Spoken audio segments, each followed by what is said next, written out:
So I was at the gym today and I noticed something very interesting. How you feel in one moment can be completely different from how you look in reality.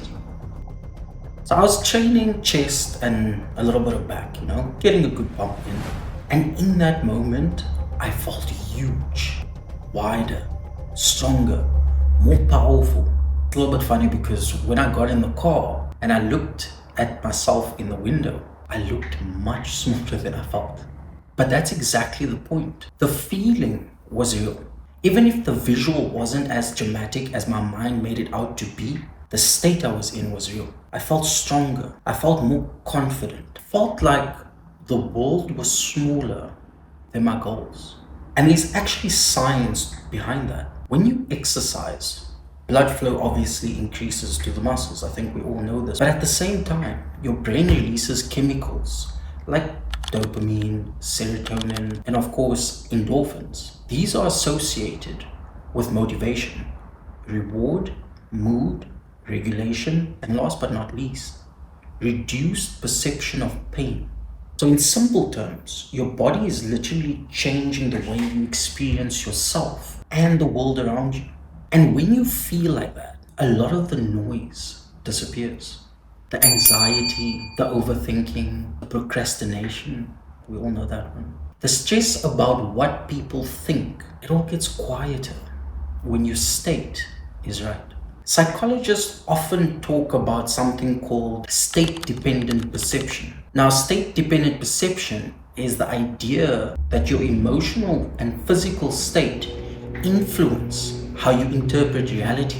And I don't even want to get down the double slit theory, but the same challenge can feel overwhelming when you're tired, stressed, and sitting on the couch.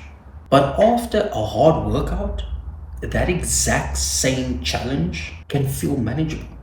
Nothing changed externally. I just changed internally.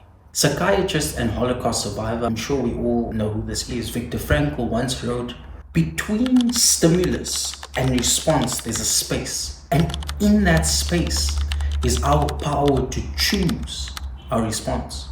What I've personally learned is that exercise often helps create that little bit of a space. It gives you enough distance from your emotions to respond intentionally rather than react impulsively. That space is so critical. That space is called true free will.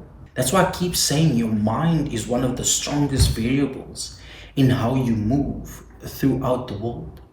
Not because thoughts are magic, but because thoughts shape state and state shapes action. This is why the gym matters to me, far beyond the body. It's not just about looking better, but it's about becoming better. It's about putting yourself through intentional strain so you clear out the mental clutter and come back to what matters. Psychologist Kelly McConigal has spent years researching stress and resilience. And one of the more profound things her work highlights is that stress itself isn't always the enemy.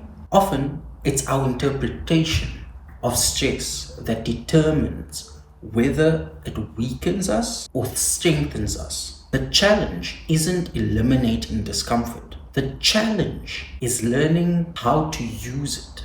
There's a reason so many successful people use exercise as a tool for performance, is to create that space. Executives, entrepreneurs, elite athletes, military personnel. Listen, many don't train because they enjoy suffering. They train because movement sharpens thinking.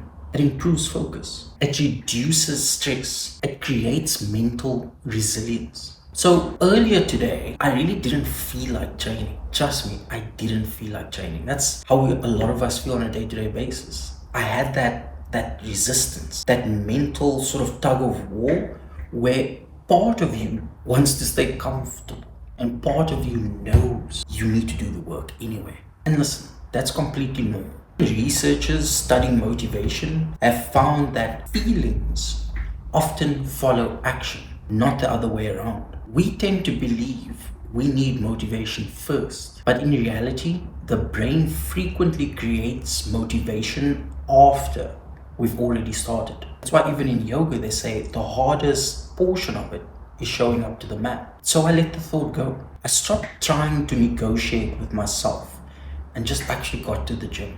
And once I was there, everything changed because my state automatically changed. That's the part that people miss. Motivation doesn't usually appear before action. A lot of the time, it shows up after you move, after you create momentum, after you put yourself in the right environment and let the body do what the mind is resisting. More than 100 years ago, psychologist William James said, action seems to follow feeling, but really, action and feeling go together. In other words, if you want to change how you feel, sometimes the fastest way is to change what you do. And this is why someone can spend an hour thinking about going for a run and feel exhausted before they've even began.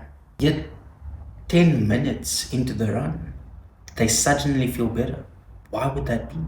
The action changed the state. And that's what happened to me today. I went from not feeling like doing anything to walking away with enough clarity, energy, and focus to make this video. That is the power of intentional discipline. And I'm not talking about fake discipline, not performative discipline, actual real discipline. The kind that clears your head, the kind that helps you stop obsessing over what doesn't matter. The kind that reminds you that if you keep choosing the right actions day after day after day, you don't even know who you can become yet. And that's what I'm learning. Listen, I've stopped trying to force some perfect final version of myself. Now I just focus on choosing better actions, better inputs, better decisions. And that comes from the clarity, the focus, the energy, and of course, better environments. Because those things, they compound. Just like interest compounds, it compounds. Psychology has consistently shown that people are more likely to sustain habits when those habits become part of their lives, part of their identity, part of their daily habitual routines. You're not just going to the gym, you're becoming someone who trains. Do you see the difference? You're not just choosing discipline, you're actually becoming a disciplined individual. And you can think of it like this. Every action therefore becomes a vote of the type of person you're becoming. And over time, that becomes who you are. So listen, my friends, if there's anything I'd say from this, it's this. Don't underestimate the power of state. Sometimes you don't need more information. Sometimes you just need a little bit of movement. Sometimes you need to sweat, clear your head, and remember that confidence is something you can build. And listen, not because confidence magically appears, but because confidence is evidence.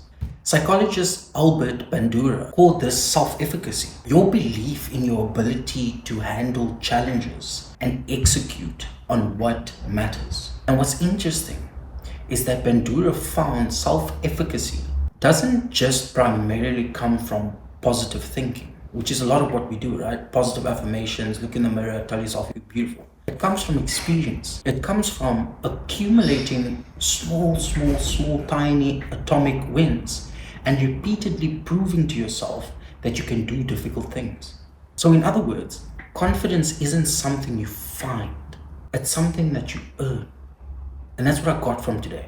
I had to earn that win. One promise kept to yourself at a time. And yeah, stay a little bit delusional. Like listen, not in a stupid way. In a way that pushes you to become more than your current circumstances. Every athlete who has ever won a championship believed first that they could become something before there was evidence. Every entrepreneur who built something meaningful saw a future that didn't exist yet. A healthy amount of belief often comes before the results. And that right there, my friends, is the game. So do your best to create movement in order to create that space. And in that space, stay a little bit delusional.